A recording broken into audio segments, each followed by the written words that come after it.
आप देख रहे हैं सिटी इंडिया न्यूज चैनल, हक की आवाज। Mahmood lake view convention, MM Pahadi, Kishan Bagh road, Hyderabad. 143 अरकान पार्लियामेंट की मुअत्तली के खिलाफ अपोजिशन का जंतर मंतर पर एहतजाज।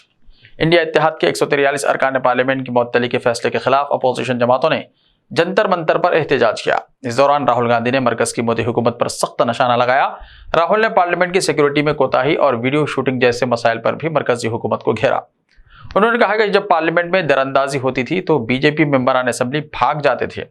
राहुल गांधी ने मरकजी हुकूमत से पार्लियामेंट की सिक्योरिटी में कोताही के बारे में कई सवाल पूछे। राहुल ने सवाल किया कि पार्लियामेंट की सिक्योरिटी में कोताही कैसे हुई, ये नौजवान पार्लियामेंट के अंदर कैसे आए, पार्लियामेंट के अंदर गैस स्प्रे कैसे लाए, गैस स्प्रे ला सकते हैं तो पार्लियामेंट में कुछ भी ला सकते हैं। राहुल ने कहा सवाल यह भी है कि ये नौजवान पार्लियामेंट में क्यों घुस आए। उन्होंने कहा कि इसकी वजह बेरोजगारी है। आज मुल्क के नौजवानों को रोजगार नहीं मिल रहा है। इससे पहले लोकसभा में कांग्रेस के डिप्टी लीडर गौरू गोगोई ने अपोजिशन के एहतजाज से खिताब करते हुए कहा कि मोदी हुकूमत के घुमंड को तोड़ने का वक्त आ गया है। अगर मोदी सरकार ये समझती है कि वो मेंबरान पार्लियामेंट को मुअत्तल करके हमें डरा सकती है या झुका सकती है, लेकिन इंडिया इत्तेहाद ना तो डरता है और ना ही झुकता है। हम लड़ाई के लिए तैयार हैं क्योंकि लड़ाई हमारे खून, DNA और तारीख में है। वहीं कांग्रेस जनरल सेक्रेटरी रणदीप सुरजेवाला ने कहा कि अगर मुल्क की पार्लियामेंट में लोगों को आवाज उठाने की इजाजत नहीं है तो फिर पार्लियामेंट की क्या जरूरत है। मोदी हुकूमत मुल्क के आइन का गला घोट रही है। आज हिंदुस्तान की जमहूरियत खतरे में है। ऐसे में हिंदुस्तानी इत्तेहाद खामोश नहीं रहेगा। हम अपनी आखिरी सांस तक मुल्क के अवाम के लिए लड़ेंगे।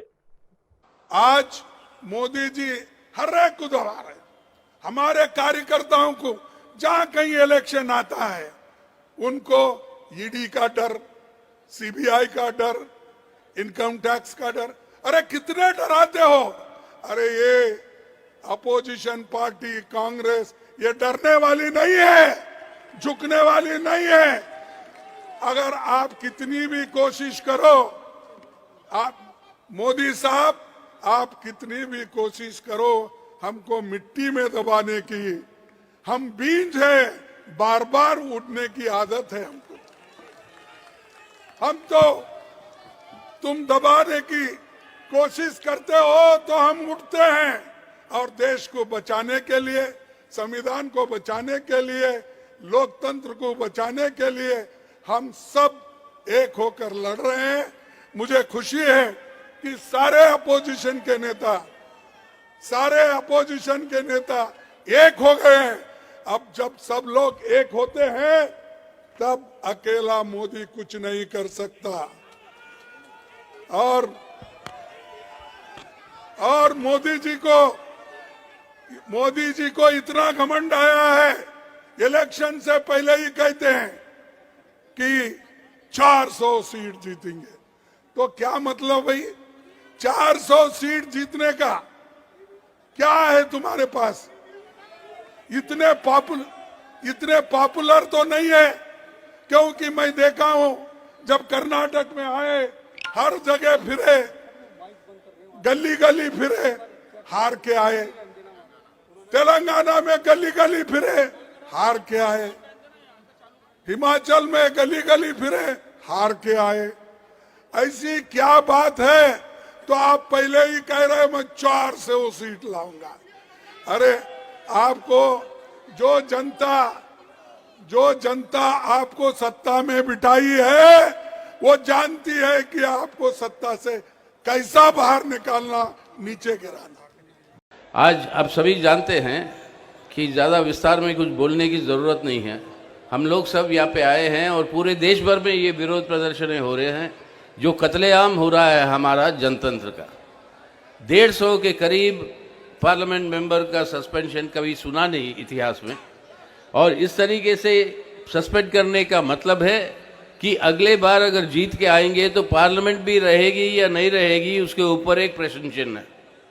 तो आज जनतंत्र को बचाना है, हमारे संविधान को बचाना है, तो ये अनिवार्य है कि आज जो सरकार में है, आज ये भाजपा की जो सरकार है, इस भाजपा को सत्ता से और सरकार से दूर रखना अनिवार्य है।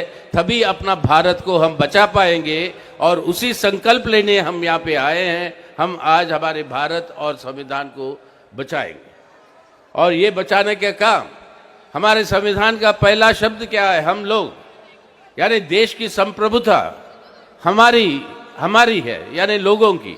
और ये संप्रभुता किस तरीके से हम लागू करवाते हैं?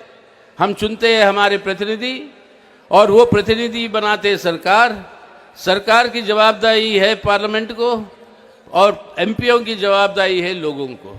ये है संविधान का सारांश। आज पार्लियामेंट को ही भंग करते हुए, एमपीओ को हटाते हुए इस संविधान का पूरा रीढ़ की हड्डी को तोड़ रहे हैं मोदी साहब और ये भाजपा की सरकार। तो आज उनको सत्ता से हटाना जरूरी है। और उनकी प्रचार जो है कि अमृतकाल आ गया है और आने वाले समय अमृतकाल और आएगा, तो याद करिएगा ये अमृत की पैदाइशी होती कैसे? विष्णु पुराना कहता है कि समुद्र मंथन जब चल रही थी तब अमृत का कलश जो है उभर कर आया।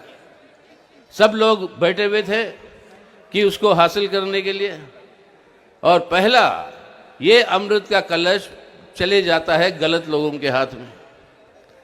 अब गलत लोगों के हाथ से अच्छे लोगों के हाथ में कैसे ले आना, वो एक और कांड है विष्णु पुराना का। वो समय जब आएगा तब बताएंगे। लेकिन आज हम उस मुकाम पर खड़े हैं।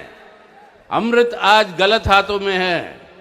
इस गलत हाथों से अमृत को वापस लाना है देश की जनता की भलाई के लिए, अपने देश को बचाने के लिए। तो सही अमृत काल अगर लाना है तो आज जो अमृत गलत हाथों में पहुंचा, उन गलत हाथों को सत्ता से दूर रखना है, उनको अपने सरकार से दूर रखना है, और ये हमारा संकल्प है। तो आज ये हमारी देशभक्ति का प्रतीक है कि आज हमारे देश की संरक्षण संविधान का और जनतंत्र का अगर ये करना है तो आज हमारी अपील पूरे देश भर में, हम सब पार्टियां यहाँ पे जो 28 पार्टियां हैं, इन सब पार्टियों के घटक पूरे देश भर में इस तरीके के विरोध प्रदर्शन कर रहे हैं और आने वाले चुनावों में मिलकर चुनाव लड़ेंगे और लड़कर आज जो है इस सरकार को सत्ता से हटाकर देश को बचाएंगे, जनतंत्र को बचाएंगे। तो इसलिए मेरे साथ आखिर में ये नारा दीजिएगा आप सभी लोग। मैं कहूँगा जुड़ेगा भारत, आप कहेंगे जीतेगा इंडिया। जुड़ेगा भारत, जुड़ेगा भारत, जुड़ेगा भारत। जय हिंद। लोकतंत्र नहीं बचेगा तो आपका माइक, आपका चैनल, आपका संवाद भी नहीं बचेगा। इसलिए इस खतरे को आप भी समझिए। जो व्यक्ति और जो निजाम अभी सत्ता में है उसे विपक्ष मुक्त संसद चाहिए, प्रतिरोध मुक्त सड़क चाहिए, खिलाड़ी मुक्त खेल चाहिए और उसे सवाल मुक्त प्रेस चाहिए, सवाल मुक्त मीडिया चाहिए। तो ये लड़ाई सिर्फ हम निलंबित सांसदों की नहीं है। हमारे प्रधानमंत्री जी विदेश जाते हैं, अक्सर जाते हैं, तो वहां सीना ठोक के कहते हैं कि मैं लोकतंत्र की जननी वाले देश से आया हूं। 150 सांसदों का निलंबन। जब बाहर जाओगे मोदी जी, किस मुंह से कहोगे कि लोकतंत्र की जननी के देश से आया हूं? आपने तो मां को बीमार कर दिया। मां बेचारी रुग्णावस्था में है, मां इंटेंसिव केयर यूनिट में है। तो ये लड़ाई महज सांसदों के अधिकार की नहीं है। वो इमारत जिसे संसद कहते हैं, 800 लोग बैठते हैं, वो देश का प्रतिनिधित्व करते हैं। कश्मीर से कन्याकुमारी, मदुरई से मध्य प्रदेश, अगर उसकी सुरक्षा में चूक है तो ये राष्ट्रीय सुरक्षा का मसला है। मैं सिर्फ इतना कहूंगा कि कश्मीर का मसला हो, हमने तब भी कहा था, मैं श्रद्धांजलि देता हूं राजौरी में शहीद लोगों की, लेकिन तब भी कहा था कि आप कश्मीर की नॉर्मलिटी दिल्ली के दरबार से बोलते हैं। कश्मीर नॉर्मल फील नहीं कर रहा है। आप पूरे देश को कश्मीर में तब्दील करना चाहते हैं, तमाम चीजों पे पाबंदियां लगाना चाहती हैं। सड़कें जाग उठेंगी, सड़कों पे निलंबन का आपके पास कोई रास्ता नहीं है। कोई प्रिजाइडिंग ऑफिसर नहीं है जो मुझे कह दे कि सड़क पे तूफान ना मचाओ। मैं लालू जी की ओर से, तेजस्वी जी की ओर से एकजुटता का आह्वान करता हूं। जय हिंद। रिश्ते तो अल्लाह की रजा से होते हैं, वो रब जो सब पर मेहरबान है। और इन लम्हों को खूबसूरत बना रहे हैं महमूद लेक व्यू कन्वेंशन, जहां आपके तमाम यादगार लम्हों की तकमील होती है। शादी, वलीमा, engagement party, birthday party, kitty party, anniversary parties, हकीका जैसे फंक्शंस के लिए महमूद लेक व्यू कन्वेंशन से जुड़े। जदीद और फुली एयर कंडीशन 200 से 800 मेंबर के लिए वासी इंतजाम। खूबसूरत लेक व्यू का नजारा लें महमूद लेक व्यू कन्वेंशन से। मयारी और खूबसूरत इंटीरियर और एक्सटीरियर, वासी parking, separate lift for ladies and gents. Mahmood lake view convention. Booking खुली है, हमसे राब्ता करें। MM Pahadi, Kishan Bagh road, Hyderabad.